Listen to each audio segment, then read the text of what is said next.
There's no doubt in my mind that comedy movies have been on the decline in quality lately, and the movie I will be talking about today called Balls Up never managed to change that impression.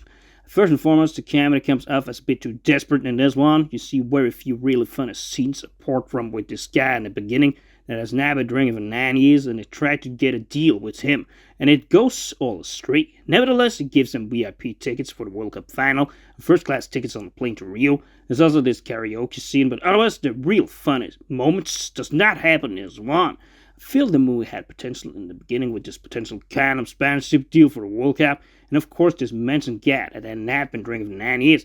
After this, they are of course fired, but it could perhaps have been more of the kind of sponsorship thing, which the movie initially should be about. Furthermore, I do not really like this character played by Sacha Baron Cohen. He is by and large good at playing this particular trans-like character that is a cartel leader and can get everything he wants. But anyways, you have seen him way funnier in other movies. Then again, the same thing can be said about Paul Walter and Mark Wahlberg. We also have seen them play better characters in other movies. Needless to say, those two are not the best comedy pair you have ever seen in a movie.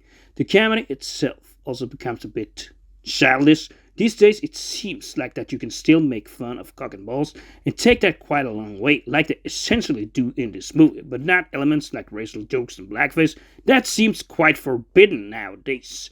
That is also something I feel that they might take a little too far in the movie, because the movie certainly has a way more primitive type of comedy that not necessarily applies to everybody. Generally, also another thing about the movie comes down to its unpredictability, which in this case actually is a weakness, because sometimes you really feel movies are too predictable. But this movie is the opposite side of that. It is simply too unpredictable, because what happens becomes so very random. They are set free and haunted in the street. There was this lawyer from Argentina that was following them all the time, and Sacha kidnapped them so he could party with them to celebrate his betting win or something like that. In addition to these crazy environmentalists, that stands for the most boring part in a movie.